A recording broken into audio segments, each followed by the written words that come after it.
Hello everyone, সবাই কেমন আছেন? আশা করি সবাই ভালোই আছেন। তো আজকে আমরা ফিশ রেসিপি মানে মাছের রেসিপি বানাবো। আজকে মাছ রান্না হবে। এই যে মাছ রেডি, সব কিছু করে পেঁয়াজ টমেটো কেটে কুটে মশলাপাতি সব কিছু করে দিলাম।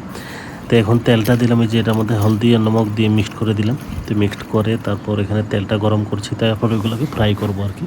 এই যে তেল বসালাম, তো এখন এই যে দিয়ে দিলাম, এখন ফ্রাই করছি। তো এই ফার্স্ট আজকে প্রথম মাছ রান্না করছি, এই প্রথম একটা একটা জিনিস রান্না করছি, আস্তে আস্তে প্রোগ্রেস হবে। তো এটা আজকে যেটা যতটুকু পারছি করছি। তারপর এখন পেঁয়াজটাকে ফ্রাই করে দেবো। পেঁয়াজটাকে ফ্রাই করার পর তারপর মশলাপাতি দিয়ে এটা একটা গ্রেভি বানাবো। গ্রেভি বানিয়ে তারপরে আমরা করব। তো এটা মোটামুটি ফ্রাই হয়ে গেছে পেঁয়াজটা। তো এখন পেঁয়াজ হওয়ার পর তারপর মশলাপাতি ঢেলে আমরা যতটুকু যা যা সমপরিমাণ ঢেলে সব কিছু করে দেবো। এই যে পেঁয়াজ ফ্রাই হয়ে গেছে। তো এখন মাছ, এই যে মাছ এগুলো যে পেঁয়াজগুলো ফ্রাই হচ্ছে। পেঁয়াজটা একটু ফ্রাই ভালো করে করলে কি কাঁচার যে গন্ধটা এটা থাকে না আর কি।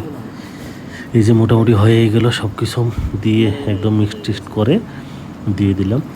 এই যে মাছ হয়ে গেল, মাছ একদম, তারপর ধনিয়া পাতা ঢেলে দিলাম এটাতে। ওকে, কেমন হয়েছে বলবেন, আর ভালো থাকবেন সবাই, সুস্থ থাকবেন, বাই।